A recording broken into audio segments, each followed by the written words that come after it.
I don't care how successful you are. In today's times of high inflation, high taxes, people facing economic hardships, building financial security seems more difficult than ever before. I'm going to give you my best tips from the Nomad Capitalist perspective.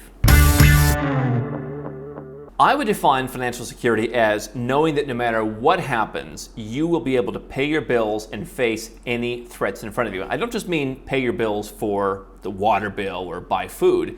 I mean, if you're an entrepreneur, you're going to be able to keep paying your staff. You're going to be able to keep the advertising running. You're going to be able to keep the business going. So whatever bills you face, whatever threats come up, you get to continue because you are financially secure. To me, that all comes down to how do I maintain control over a financial situation? I'm going to give you my thoughts. Now, if it's your first time here, my name is Andrew Henderson, the founder of Nomad Capitalist. We're a boutique consultancy that helps 7- and 8-figure entrepreneurs and investors legally reduce their taxes overseas, protect their assets overseas, and increase their freedom with things like second passports. I'm also the host of the biggest and best offshore conference called Nomad Capitalist Live. And control to me is the main word. If I want financial security, I have to maintain control. Because if I don't have control, then I can't know for sure that no matter what happens, I will be able to pay my bills, keep my business running, keep my family fed, no matter what threat comes in my way. And so in order to do that, I want to find out who has control over my money, who is pulling the strings with my money. Obviously, people right now are seeing you have 40-year highs in Western countries, really all around the world, in terms of inflation. Prices are going up. People are not able to buy as much food. They're not able to fill up the gas tank as much. They are facing struggles. Now, I would say from the Nomad Capitalist perspective, that's what you're going to see over the next couple of years, more of a push, at least on a global level, towards higher tax politicians, tax and spend politicians that want to take your money, if you're a successful person, and give it to them because they can't afford to put fuel in their car anymore. They can't afford to put food on the table. I'm not blaming them for finding themselves in that situation. The government, all their terrible economic policies created this. But if you're sticking around in a Western country where those policies are already planting seeds in people's heads, I'd be careful about knowing where my tax rate's going to me. They're only going to go up. And so that's one of the arguments when it comes to how do I maintain control of my money. The government not only controls the printing press, and they've devalued your money, and now things cost more. Now you're going to see chaos in the streets, and you're going to see people saying, politicians, you need to fix this. You created it, but somehow we're going to trust you to fix it. That's one issue. The other thing is, how much of your money are you keeping? So if you go out and run a business, if you are in Bitcoin or crypto, if you are a day trader, if you're a stock trader, if you do whatever, however you make money, maybe you've got a high-level job, you're probably paying a lot of money in taxes in Western countries. You pay taxes on your income, then you pay taxes on your capital gains, then you pay taxes again and again and again and again. Very little of the money that you actually bring in is actually kept by you by the time everything is over. And so how do you build financial security? You remember when you were a kid and you heard about if you double a penny every day for 30 days, you'd have millions of dollars. You think that's shocking, right? A penny today, 2 pennies tomorrow, 4 pennies the day after that. By the time a month goes by, you're into the millions. But if you applied basically a standard 30% withholding tax on each day's earnings, you would be only in the tens of thousands. And so when you look at all the taxes you pay, not just your income tax, and by the way, this is why I think certain countries, it's harder to get ahead than others, because in parts of Western Europe, for example, as someone who hires all around the world, they just get paid a net salary. They don't even discuss how much money goes to taxes. At least maybe in the US, and I don't often say this, there's a little bit of hope in that people make $100,000 and they take home $79,000, and it's like, okay, $21,000 went to be wasted. Some of that to Social Security, which may not be around, some of that to Medicare, which God only knows what'll happen, and some of it to go fund wars and stupid stuff and be burned by grifter politicians like Bernie Sanders. In some other countries in the West, it's just, hey, here's your 4,000 euros this month, and then the employer figures it out. And that's less than ideal. And so if you're not keeping as much of your money as possible, you're going to have a hard time building financial security. Not only because you're giving so much money away, and that proverbial penny a day that turns into millions only turns into tens of thousands. That's the power of losing compound interest. But what I mentioned with the politicians playing into the fact that people are suffering. I take no pleasure in people suffering, but it's the politicians who created that. It's the terrible policies that have created that. And now the politicians are going to come back with more terrible policies, and this time it's going to be, if you make enough money to where we think you're okay, you're going to pay more. The tax rates are not set in stone. I've got a picture with myself and the former president of Georgia, Mikhail Saakashvili. He's a rather controversial figure for many reasons. But he spoke at our conference, Nomad Capitalist Live 2021, and he told us about how they reformed the tax code from 21 taxes to 6, and they flattened the taxes, and you have to have a constitutional amendment to change them. That's the closest you're going to get to you can't change the taxes and you have some level of financial security. As you go to Georgia, they've got a number of tax incentives, including for foreigners, freelancers, etc. Good place to go. But in any other country where the politicians can control what your taxes are, today it's 37, tomorrow it's 39, or 45, or we're going to have a new wealth tax, or a new unrealized capital gains tax, or we're going to increase your property taxes.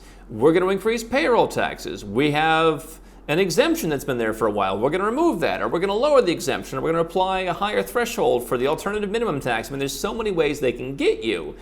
And that's the point, especially in countries like the United States. I mean, the tax code is like how many Bibles stacked together. There's lots of different ways that they can screw you. You have no certainty. You have no financial security. They can change it at any time.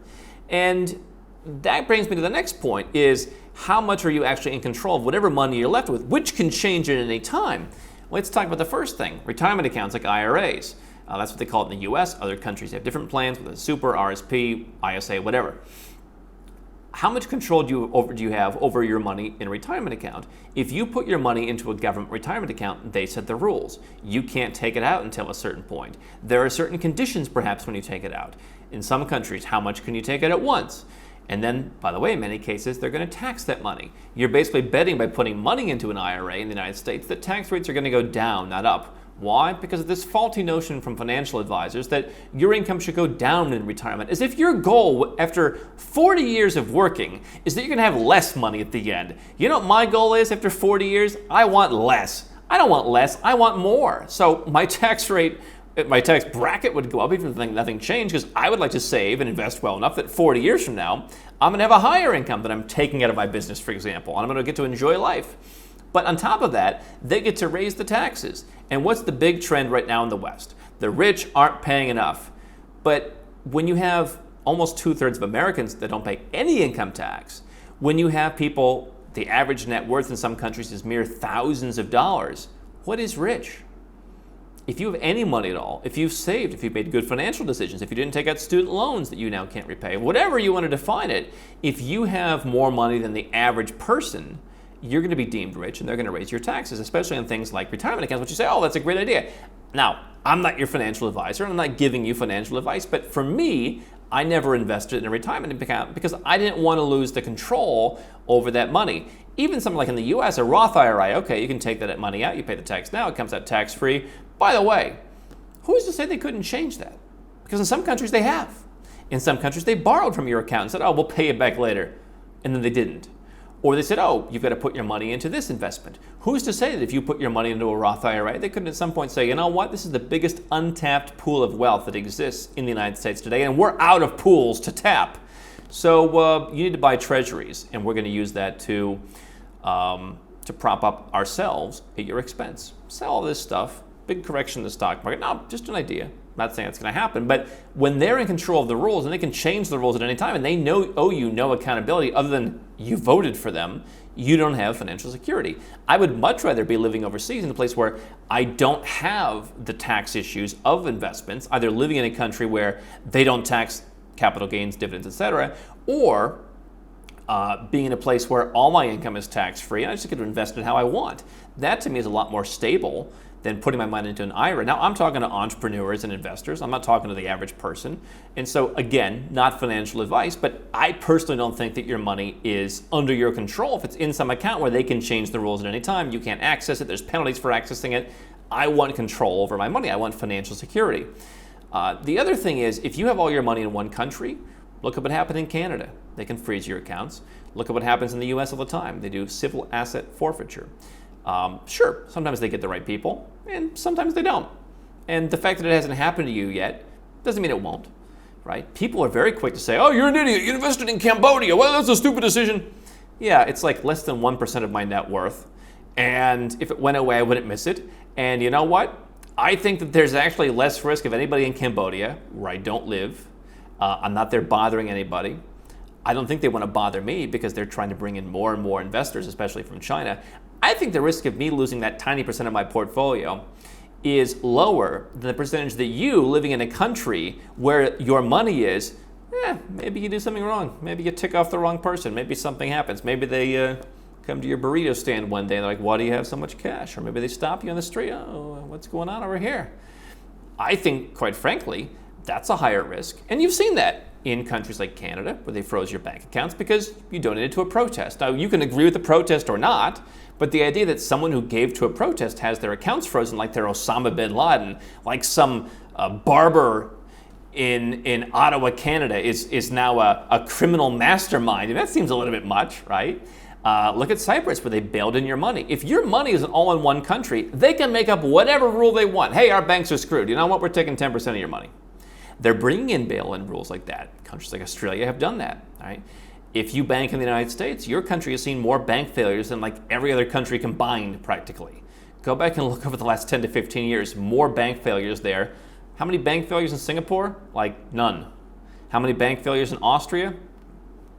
0 or 1. Like in decades, right? Now, do they have as many banks? No, but where is your money?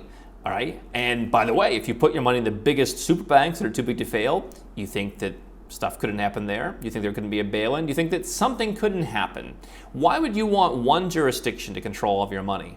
Right? People diversify across different asset classes. They diversify across different institutions. Why not across different countries? Now, depending on where you live, especially Americans, you may need to report that to the government. Don't miss on that. Make sure you find someone good CPA, tax lawyer, what have you, to help you file the reporting if you need to do that, so that you're legal and you're not going to be penalized.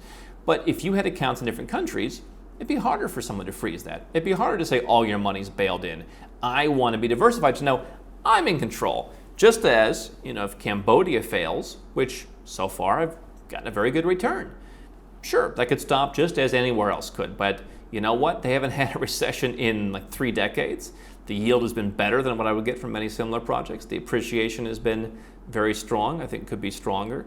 And so for a small part of my portfolio, I'm willing to take that risk. And I think that kind of diversification means I'm in control. I've always got that pot of money. I like to build what are called tunnels. I have bank accounts in different countries. You can define what a small amount is. It could be $1,000, $5,000, $10,000, $100,000. Why not, right? You run into trouble, you go over there, you got a little tunnel, like some nuts squirreled away by a squirrel. And you've got your little nuts over there, and you can get back into business if you need to. I'm not suggesting you do anything to where you're going to get in trouble, but who knows what could happen. I remember one day I woke up many, many, many years ago to see that the California Franchise Tax Board had levied one of my company's bank accounts. I was very young at the time. For taxes I had already paid and had a canceled check to prove that I pay. They didn't seem concerned about that. They're bureaucrats. They're not concerned about what actually happened. They just levied my account. The bank charged me a bunch of fees. Kind of gave me the stink eye when I went in there, and I had to spend months to get my money back. Now, back then, whatever it was, $1,500. I mean, it wasn't the end of the world for me, but it was something, right? I was just starting out. Now, imagine if they hit you for a bigger amount. Imagine if they ding you for someone else's account, right? I heard stories about some countries where the banks just routinely freeze people's bank accounts because they have the same name. They don't even look. Your money's frozen. Well, what if you have all your money in the same country? And by the way, what if your bank in one country tells the other bank in the same country, oh, we just froze this guy's money, make sure you look out for him. That sometimes happens. So you want to be in control of your money. You want to build financial security.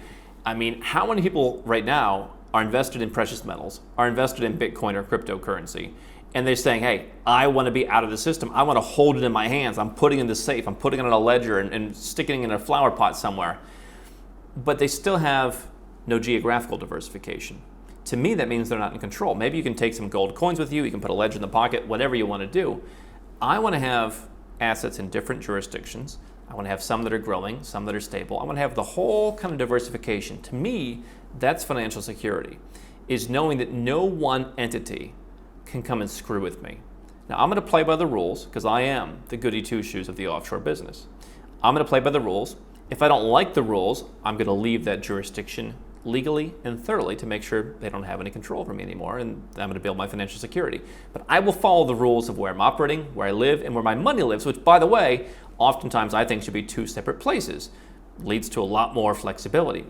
But I'm going to make sure that someone doesn't come after me for my particular money, and I'm going to make sure that the country doesn't come after everyone for their money, because I'm going to be diversified. I will not let one banking failure, one bail-in, one stock market crash, one real estate crash, one confiscation, one government overreach in any country control my financial security.